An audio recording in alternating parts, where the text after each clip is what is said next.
Hello, I'm Jacob Rosdale, and I'm joined by, Patrick Boberg, good to see you, man. It's been a while. yeah, been a long time. Pat and I used to do a podcast called Filmcast Without a Cause.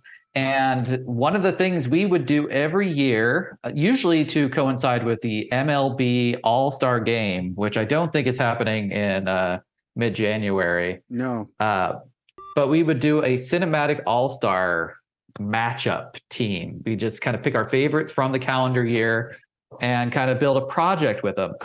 And Pat, you reached out. You said you missed it. I do, like, and it's the end of the year. You've seen all these top 10 lists, and we've done top 10s before, but I think we did like the year prior.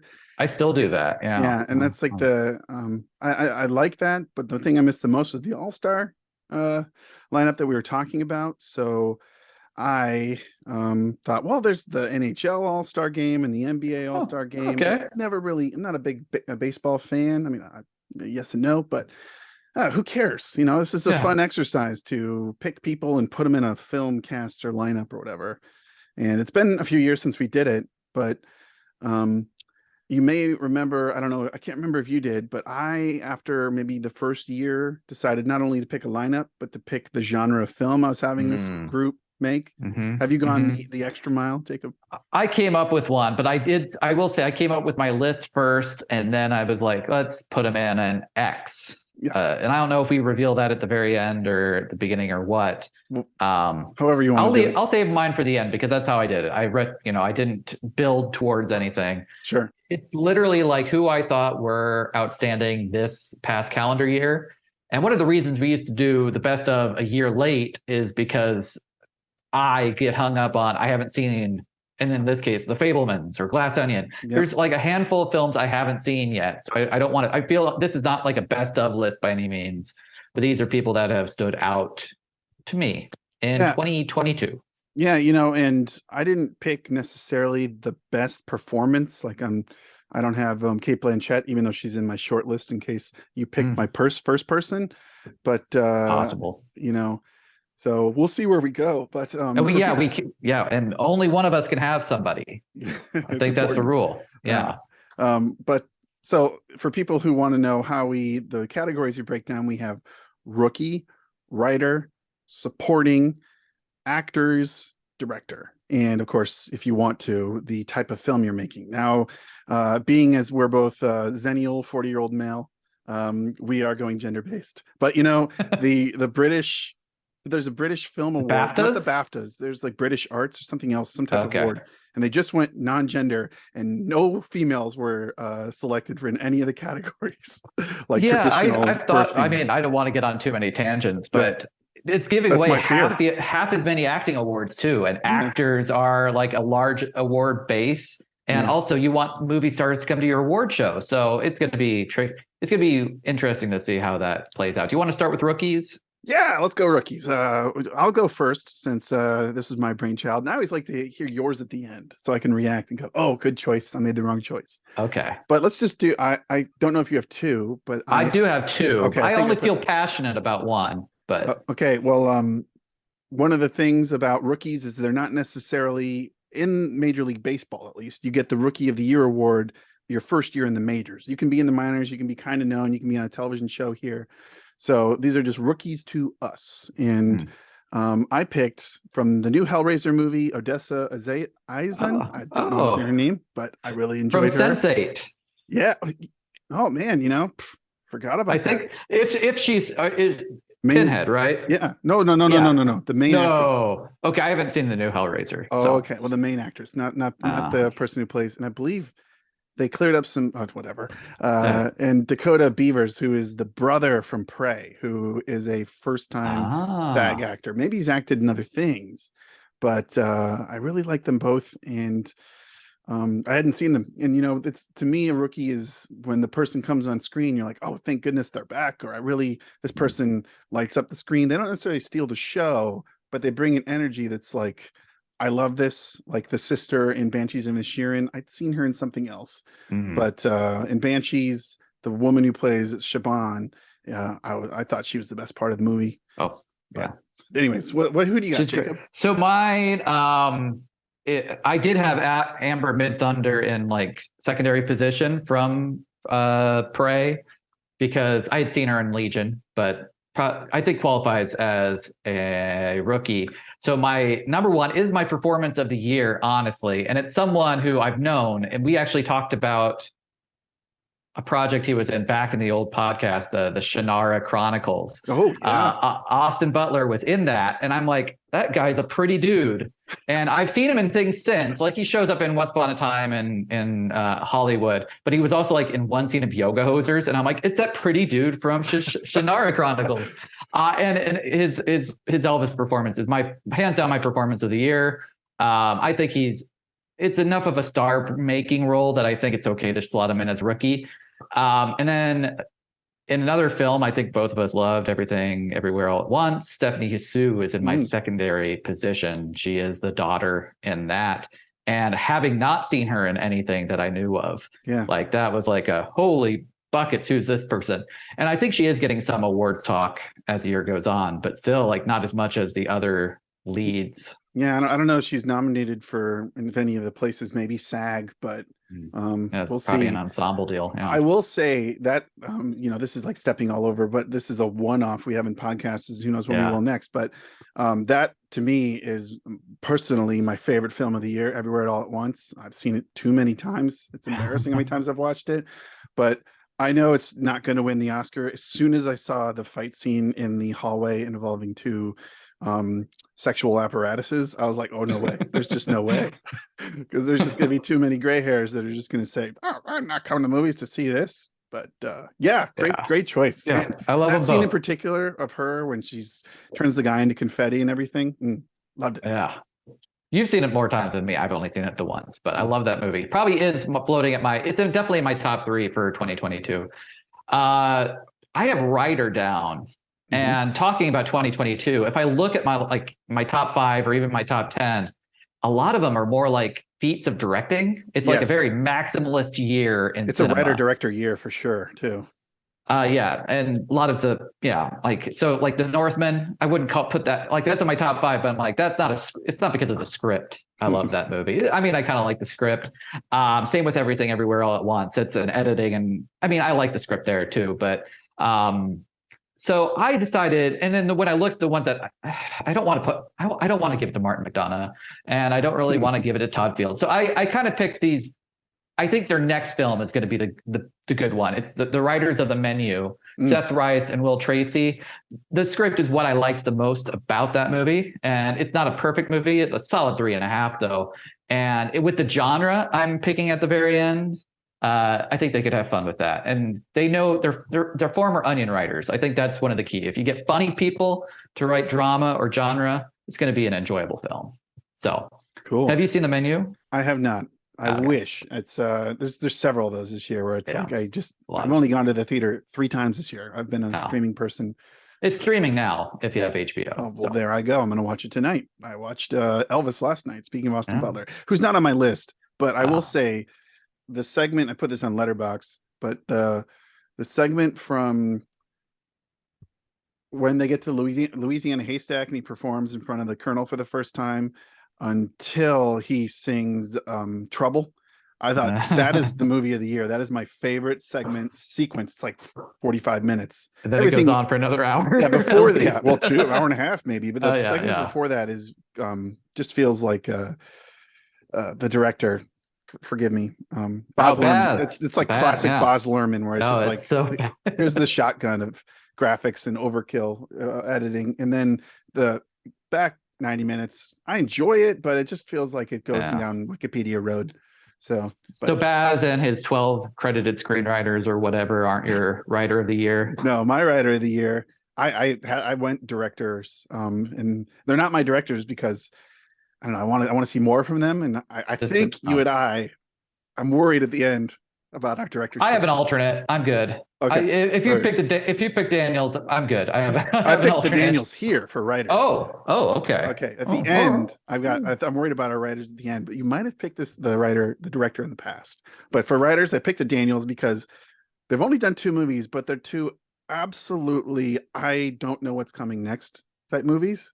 And he wrote a children's book, which I ordered 2 children's books and they haven't shown up yet. But it's the type of writing and slash directing that I'm just like, I'm in. I don't care if it's going to be a terrible movie. I just want to see what choices they make. And on the screenplay alone, imagine if you read the screenplay and it's like one rock turns to another rock. It's like, I just want to see that phrase in a script. But yeah, so that's my choice. Cool. Backup, I had the writer of The Hustle, or just Hustle, Netflix movie about basketball. Oh yeah, I haven't seen that one. Yeah. And Todd Field, but just because I do love that. I do love that film is in my top 10 somewhere, but I think that's more of a directing thing too than a writing thing. Yeah, there's just the end point, and makes me rethink the whole movie. And I think many people have made this observation, but like, I was enjoying it, and then the movie ends, and then I just spent like 20 minutes in bed just thinking about, what would be the worst possible situation I could end up in my life and have to live it out. So yeah, well, I don't know without spoiling anymore. No, it's good. People should see Tar. All right, you can start supporting actress. Yeah, so supporting, we get 2 here, and these are both former leads. Well, one of them still leads films quite often, but first I'll go with Kate Hudson from Glass Out, who is not the best character in Glass Out. Glass Onion. Glass Onion. He should have called it Glass Out. Then he wouldn't have to call it a Knives Out. Everything is out. Everything's out. Just that's how he gets the series going. But Glass Onion, I really like Kate Hudson, even in the bad movies like Fool's Gold. I hate that movie, but I like Kate Hudson. She just brings a wit and charm that works. She's in that Zach Braff movie that we talked about years ago, when he was a Kickstarter. And she's the best thing in it. And here she's just really fun with a couple of things that I wanted to turn into a meme right away. But and the other one is Ethan Hawke, who is in The Northman and another movie, which is kind of a cameo surprise that I won't give away, that I don't think you've seen. So those are my 2 for supporting, and they quite frequently support. So I think it's not category fraud. Ethan Hawke had Moon Knight too. Oh yeah. Speaking of so this is funny. My supporting actress is someone I think you had as your rookie, maybe even the last time. Lashana Lynch was, I think, one of your rookies of the year for Captain Marvel. Correct. Which I couldn't even have told you she was in Captain Marvel. A lot of that movie just went, and I liked the movie fine. I'm not a hater, but I didn't retain a lot of that. And I guess technically she was in Doctor Strange this year, which again, I did not catch that was her. But from Woman King, good performance. And what did it for me is the Matilda musical that dropped on Netflix at the very end of the year. So there's just something about her performance. She plays the teacher. And if you're familiar with the story of Matilda, she's this good-hearted teacher. Just the way, like, she's just instantly, like, my heart is aching for Lashana Lynch in that role. She's so good in it. So you were right. From rookie to supporting actress, maybe someday something higher. And supporting actor, I doubt you've seen Avatar, The Way of Water. No, it's too long. And I don't know. I just feel like I knew the notes going before it started. But please tell us about it. That's fine. I'm going to go with this was the last. So I went again to The Way of Water. I went twice because the first time my projection sucked. And it bothered me for 2/3 of the movie. And then I forgot about it for the last hour. But I went again, and Stephen Lang, just every line, he just devours like a greasy ham hoagie, just nom nom. And it's he's I don't know if I like him in anything other than Avatar and Avatar 2. But if I'm being honest with myself, he's a great villain, and I have him in here. And my alternate, I'm like, nah, I'm good. I'm giving it to Stephen Lang. I don't care for him in Avatar, but I absolutely loved him in Don't Breathe. I do like him in Don't Breathe and Don't Breathe terrifying. too. Jeez. Yeah. I haven't seen Don't Breathe too, but that's one of those movies where I tell people, like, watch this, but be careful. Don't take it as a recommendation. Like if I've ever mentioned it to a student, I'm like, don't tell anyone I ever said you should watch that movie. Sign this waiver. There's so many of those where I'm like, I get talking about movies and I'm like, oh yeah, because same thing happened with Barbarian earlier. I don't have anything from Barbarian on my list, but that's streaming now. But you're not a horror guy. Yes and no. Yes and no. The headliners then, actors and actress, they're the worst. I'm worried that you picked. I could have picked somebody as a rookie here, but I'm a little worried you picked one of them. Yeah, I mean, I could go with my backup, but I'll back up to backup to backup. This was the easiest one for me. Oh, for actor. It's Colin Farrell. Mm. Like what the like because it's not just about one performance in one movie. He's decent or good, very extraordinary in many cases, and no less Oh, than four after films Yang. this year. Yeah. After Yang, The Batman. Oh, yeah. The After Yang is why I got a subscription to Showtime, and I still have it because I'm lazy. And Banshees, you've mentioned already, which I don't know if I like him more or less than Gleason in that, but he's definitely like. And also, I watched the Ron Howard like Thai cave movie on Oh, Amazon, 13 Lives. how was that? It's. I'm not a docudrama person. I'm not a survival movie. It's more about the rescue though. Yeah. So Vigo's actually the guy to watch in that film, but Colin Farrell holds it down. So having a hell of a year. He's going to get an Oscar nom, probably for Banshees, but really Yang or the Batman are what he should have gotten it for. How about you for actor? And then we'll do female actor. Actor, Colin Farrell's my backup, but this is a weird choice because I don't think anybody's going to give him anything for the year. But I'm kind of tired of seeing this actor in one, not necessarily one specific role, but not giving good roles or finding good roles. And that may not even be fair because he's been in movies that we've talked about. But that's Chris Hemsworth from Love and Thunder, Thor: Love and Thunder. Were you a Thor? Did you like Thor: Love and Thunder?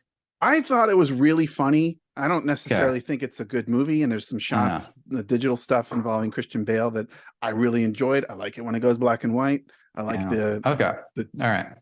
Whatever happens at the end, I don't want to spoil it for people. I don't. But again, I think it might be a bad movie, and I hate those freaking goats and the stuff in Mount Olympus. Yeah, but Christian Bale is someone I did consider for supporting actor for that movie because Marvel villains, might have been my favorite. It's really good. Yeah. The only reason is like, I don't know. I feel like Chris Hemsworth hasn't really proved himself as an actor necessarily. I mean, would you consider Rush, or what was the whale movie? The whale movie, Ron Howard again, in the heart of the and Rush is Ron Howard too, right? Yeah. I guess you're right. Rush. Yeah. So I don't know. I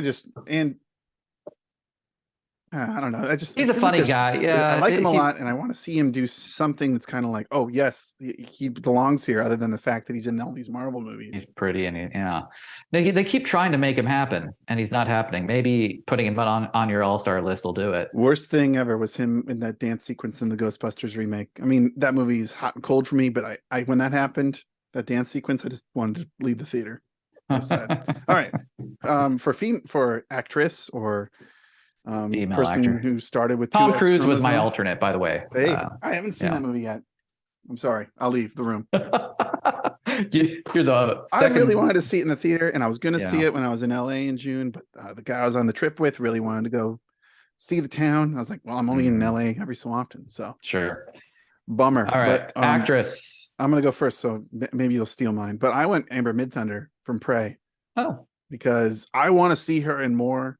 That movie, I think we texted about that movie quite a bit when it came out.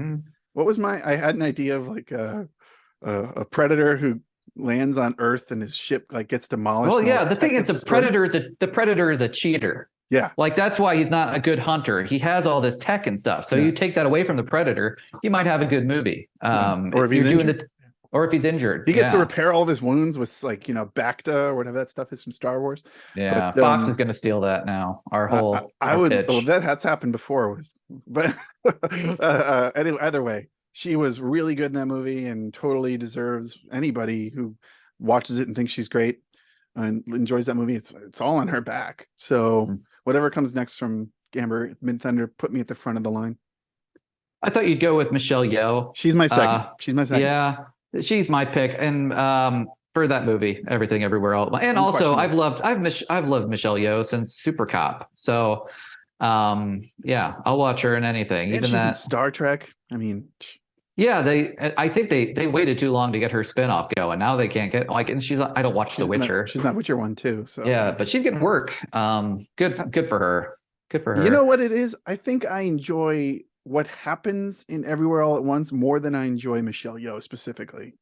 Yeah. I do think she's great and I enjoy her in it, but I don't know. I heard someone say that movie wouldn't work without her, but I think it's partially because it's a little bit of her life story when it comes to like the kung fu-ness of it all. But I don't know. I think that it's just the bonkersness of that movie. I don't know if there's anyone in Everywhere All at Once that you couldn't replace them with. Maybe I always Jamie Lee Curtis. No, Oh, the yeah, Short Round. I know you're. Yeah, I yeah. can't. I mess I up don't his name want. every Yeah. time.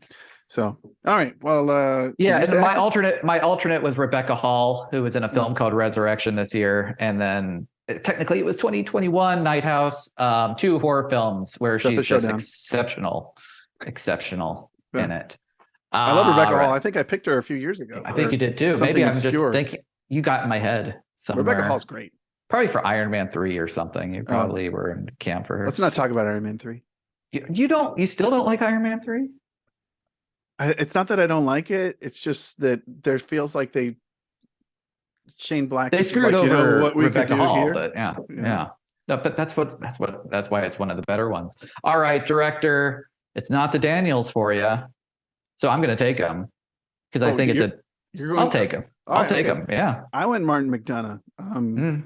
Partially because since In Bruges, I don't think there is a Martin McDonagh movie that's been like, I love this movie. I think Seven Psychopaths was your film I of the love year. Seven Psychopaths, and then Three Billboards. I was cold on. Yeah, So but what happens as soon as he throws that guy out the window and nothing happens in that movie, I was like, I'm out. This is the dumbest thing I've ever seen. But uh I here's the thing about Banshees of Inisherin. The background does so much of the freaking work.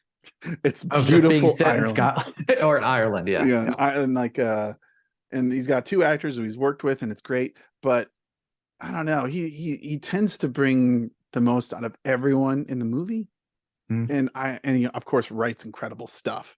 So I got to imagine even if he didn't write it, he's not a work for hire director, so he's not going to do my movie. But in our playing God version of All Stars, I'm picking Martin McDonagh.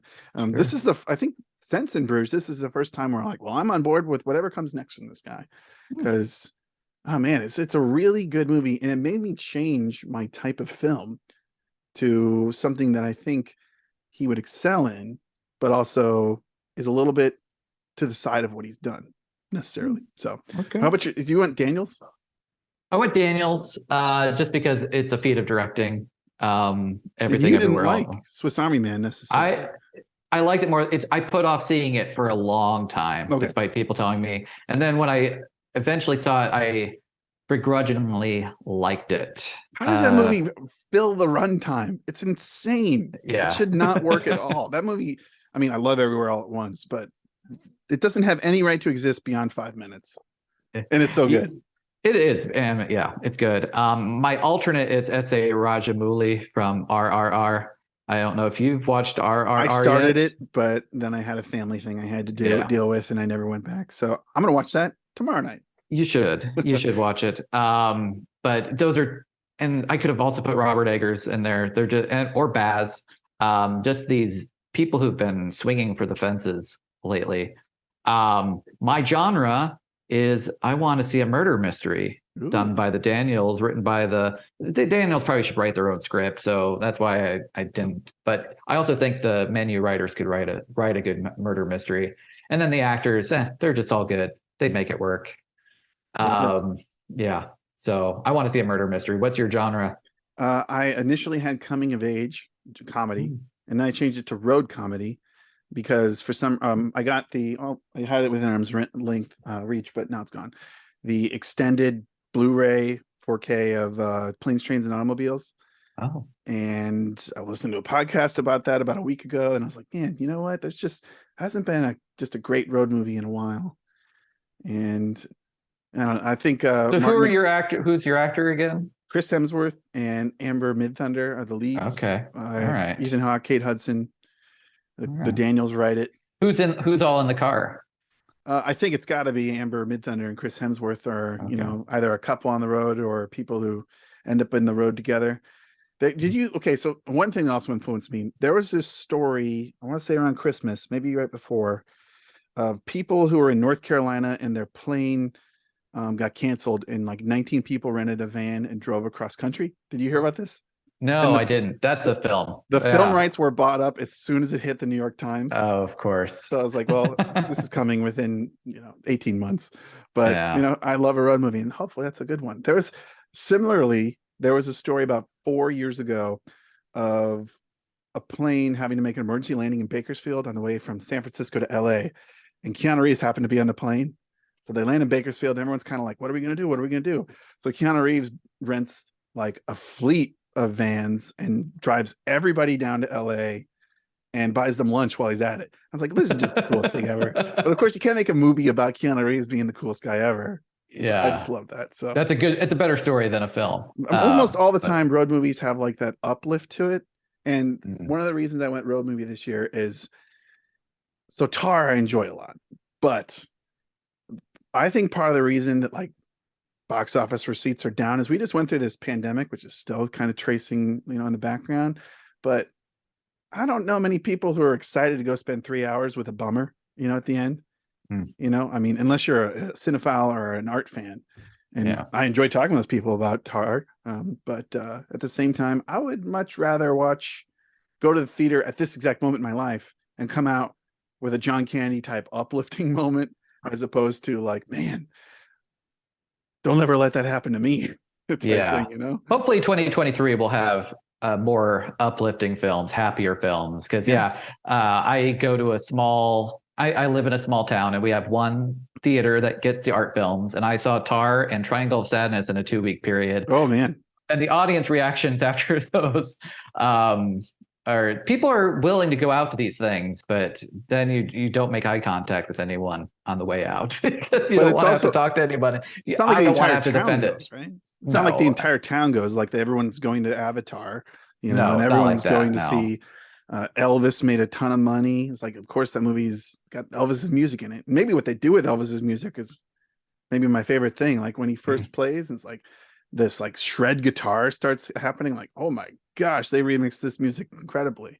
I think it's because if you play just Elvis music straight, it wouldn't carry the weight. But that's just Baz's thing. He also wants to sell soundtracks. So. You're right. But what I'm saying is like, you could tell like people go in excited for something new, and then it's something that's kind of bleak, and the energy just gets sucked out. And so the next night, fewer people come because there's not people word of mouth like everywhere, everything else. But that one, Elvis has a downer ending, but still you feel good watching it. So, well, this was a good idea.